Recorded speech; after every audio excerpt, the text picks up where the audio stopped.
Today we are discussing the LP Seven Visions by Chilean gothic rock duo Sweet Spectra. Um, Sweet Spectra began in 2014 and are made up of Nata on vocals and bass and Never on guitar, and they occasionally have a session drummer.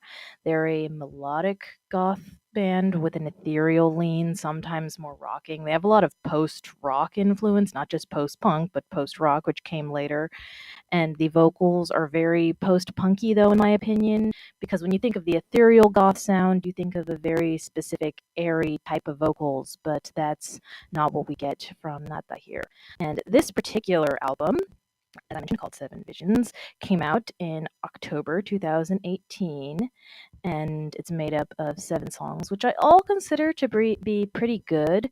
And for being a duo, it never sounds overly simplistic. Maybe that's because they have that session drummer, but it's very much an album listen, as some songs you can listen to individually. You can listen to all the songs individually as well because they're all good, but I definitely consider this to be an album listen, as in they all, I feel, go together very well. It starts with Far, which is our instrumental opening. A lot of these albums I've been reviewing have instrumental openings, I've been noticed.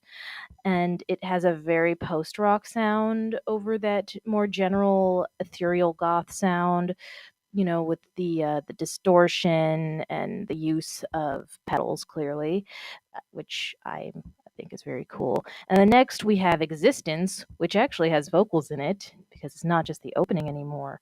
And it sort of follows along the same lines sound-wise, but it is definitely more on the rocking side. And then next we have Under the Bloody Moon. This one, it while the sound is still consistent, I think this falls into more what people think of when they think of conventional goth, because it has that, or at least more popular goth, because the guitar has that sort of twinkle to it that reminds me almost of The Cure and that sort of goth band. It's a little bit more upbeat almost, so sort of happy goth, I guess, but not.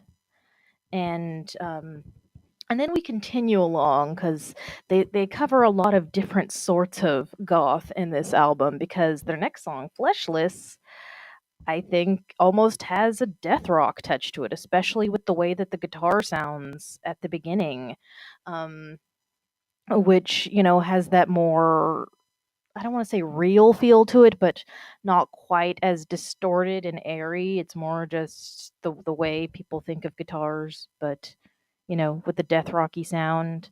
And then number 5, Seven Visions, is the song that you heard at the beginning, and we'll hear the rest more of at the end of this video.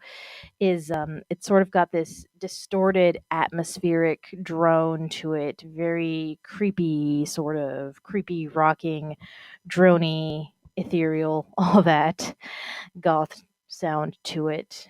And then number 6 is Reflections, which is a lot more percussion driven, which, as I mentioned, the two main people in the duo, they neither of them are the drummer. They have a session drummer, so they don't rely a lot on drum, but this song does. And it almost seems like, I don't, something in the sound reminds me as if Susie Sue had an ethereal phase, which she never really did. She was always more punk, post-punk, that sort of sound. But imagine if Susie Sue started in the 90s, I guess, or the 2000s, because I don't think that this album sounds too much like 90s goth. There's a specific sound I associate with 90s goth, and this is not it.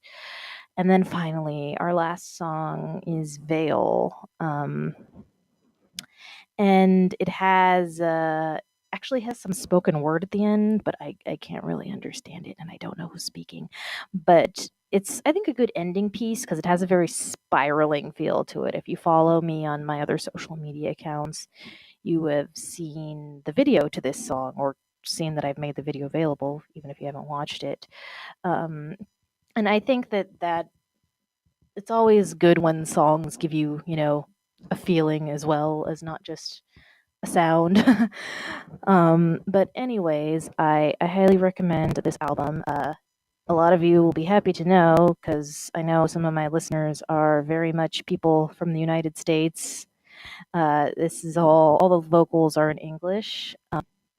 This is the only full album of theirs that I have found. I know they've released some of these songs previously as singles, even though they've been around for 4 years. This is them finally releasing an album, and I think that this is a good place to start. I'm really looking forward to what they have coming next because I like their sound. It's like the best parts of all the different kinds of goth because they have, they have the ethereal feel. They have a bit of the post-punk feel, and then they have some more modern kinds of music that people don't automatically associate with goth as well. Post-rock sound, not just the post-punk sound.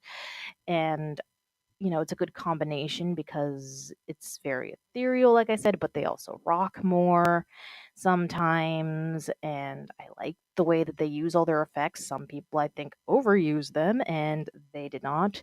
So I like this album. And if you want to look into it, it is available on Bandcamp, and they also have other social media accounts like a YouTube account.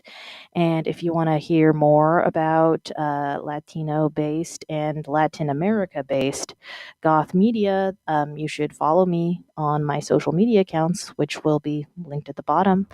And I hope to see you later this week. Bye. I compliment